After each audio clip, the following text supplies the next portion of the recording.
Bon, mesdames, messieurs, bonjour. Vous n'avez pas trop froid? Voilà, alors nous sommes encore en janvier, donc c'est encore le début de l'année.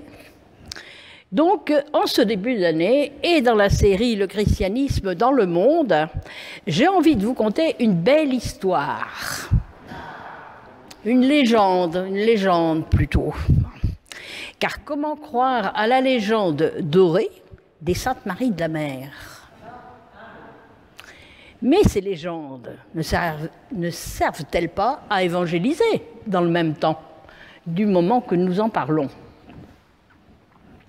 Alors, entre 40 et 44, Lazare, Marie-Madeleine, Marthe et sa disciple Suzanne, Marie de Béthanie, Marie Jacobée, la servante Marcelle et Sidoine fuyaient les répressions d'Hérode Agrippa. Maximin était l'intendant de la famille de Béthanie et il est devenu disciple de Jésus. Il n'est jamais cité dans les évangiles, mais il serait l'un des disciples donc du Christ. Donc, depuis longtemps, les Provençaux sont persuadés que Marie-Madeleine, Marthe, Lazare, leur frère, avec Maximin, Sidoine, Marie Jacobée et Salomé, ont été chassés de Judée par les Juifs et ils ont échoué sur les côtes de Provence. Alors, écoutons d'abord ce que nous dit Guy Breton, historien et journaliste. 10 jours après l'ascension du Christ, il y avait dans une maison de Jérusalem quelques personnages inquiets. Il faut dire que les disciples du Christ étaient depuis quelque temps victimes des persécutions. Il y avait aussi Lazare, Marthe, Marie-Madeleine, sœur de Lazare, Maximin, Sidoine, Marie-Salomé, Marie Jacobée, sœur de Marie, la mère de Jésus, et Sarah, au teint brun, leur servante égyptienne. Dès qu'ils le purent, ils s'enfuirent de Jérusalem. D'autres disciples du Christ se sont joints à eux. Arrivés sur le littoral et reconnus pour être des disciples du Christ par des pêcheurs, on les mit dans un bateau que l'on poussa vers le large après avoir détruit les mâts, les rames et le gouvernail.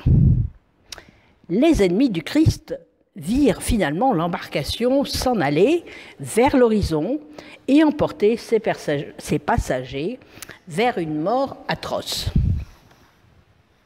Mais les chrétiens ne moururent pas. Protégés par Dieu, après des jours et des semaines de solitude, ils arrivèrent en vue d'une côte où des hommes répondaient à leur appel. C'étaient des pêcheurs de Camargue qui leur proposèrent de les amener à terre contre un salaire. Mais les pauvres, ils n'avaient pas d'argent. Alors Sarah eut l'idée de se déshabiller. Et sa nudité émerveilla les Provençaux qui jugèrent être largement payés.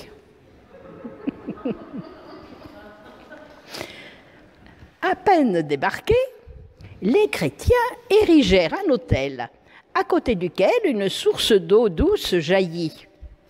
Après quoi, ils entreprirent de convertir les autochtones au christianisme.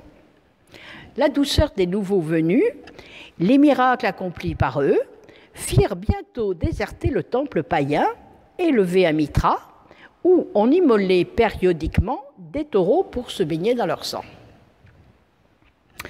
Puis, la petite troupe se sépara pour aller évangéliser le reste de la Provence. Certains sont allés à Arles, d'autres sont allés à Montpellier, à Nîmes ou Narbonne. Lazare, Marie-Madeleine, Marthe, Maximin s'embarquèrent pour Marseille en laissant à Camargue Marie Jacobée, Marie-Salomé et Sarah. Un jour, Marie-Madeleine quitta son frère pour se retirer dans une chaîne de montagnes qui domine la basse Provence. C'est la Sainte-Baume. Elle se réfugia dans une grotte où elle vécut 30 ans. À l'approche de sa mort, elle appela Maximin qui recueillit son dernier soupir et la fit ensevelir en ce lieu qui devient Saint Maximin. Marthe, elle aussi, quitta Lazare. En remontant le Rhône, elle arriva à Tarascon, où vivait un monstre amphibien qui terrifiait la population. Marthe se fit conduire auprès du monstre, lui montra sa croix, et le monstre devint docile comme un agneau. Marthe a ainsi converti le pays et demeura à Tarascon, où elle est enterrée.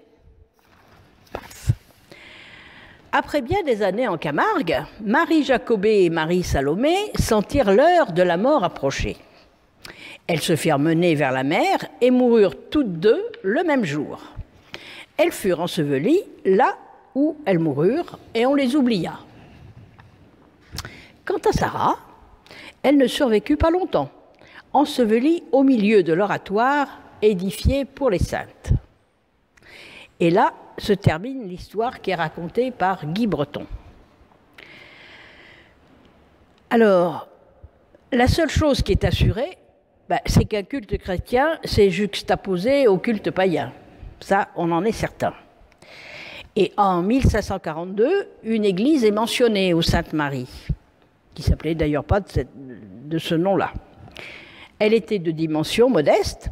On l'avait construite autour du puits, que l'on peut toujours voir de nos jours, car la tradition disait que les saintes avaient élevé un autel à la Sainte Vierge et avaient vécu près de ce puits, les fameuses sources dont on a parlé plus avant. À partir du XIe siècle, les incursions des Sarrasins venus de la mer entraînent la construction d'une église forteresse qui englobe l'église primitive. Si vous êtes allé aux Sainte-Marie, sans doute, vos pas vous ont conduit par là, donc vous voyez un peu comment est faite cette église très, très haute. Hein. Et celle-ci, donc cette église, ça gênait la circulation, parce que pour aller de la nef au chœur, il fallait passer par un couloir entre les murs des deux églises. On l'a conservée, mais on pensait qu'elle renfermait le corps des saintes, et parce que c'est là que les pèlerins allaient prier et déposer les couronnes. En 1448, le roi René ordonna les fouilles pour retrouver les corps des saintes. Et on les a retrouvés. Des saintes ou de quelqu'un d'autre. Hein.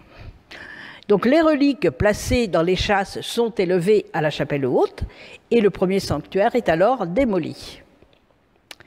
Mais 200 ans auparavant, à Vézelay, des moines bénédictins ont prétendu que les reliques de Marie-Madeleine, dont ils ont fait la translation, sont chez eux, à Vézelay, là-haut, à pas mal de kilomètres. 2 corps de Marie-Madeleine, bon, ça fait beaucoup quand même. Quoique souvent, les reliques, bon, c'est séparé. Souvent, on a des morceaux ici, des morceaux là, bon.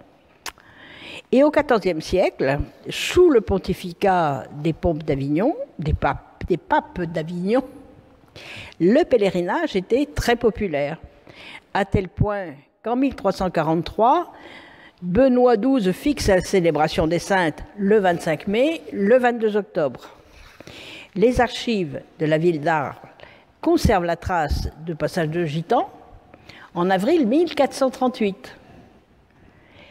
Ils étaient alors à 10 lieues des Saintes-Maries de la Mer, et la première mention de leur participation au pèlerinage des Saintes figure plus tard dans un article du journal L'Illustration, seulement en 1852, donc beaucoup plus tard. Et une procession à la mer avec la barque et les saintes a désormais lieu, donc en mai et en octobre. Et au cours de celle de mai, elle est associée, c'est Sarah, la Noire, qui est patronne donc, des Gitans. On entend souvent parler. Alors, qu'est-ce qu'on doit attribuer comme vérité donc, à la légende dorée, répandue depuis le Xe siècle? D'éminents historiens, chercheurs se perdent en conjectures. J'ai lu pas mal de pages là-dessus. Certains exégètes pensent que Marie-Madeleine ne s'est même pas rendue en dehors de la Palestine, que Marie-Madeleine et Marie, la mère de Jésus, seraient toutes deux décédées à Éphèse, en Turquie. Et les reliques de Marie-Madeleine auraient été transférées à Constantinople en 886. Donc tout ça, ce n'est que du conditionnel, dans tous les sens, pour tous les personnages. Bon, le plus important n'est-il pas qu'un texte, qu'il soit légendaire, biblique ou apocryphe, nous rapproche de Dieu, tout simplement. Voilà les différentes versions de l'histoire de Marie-Madeleine. Merci.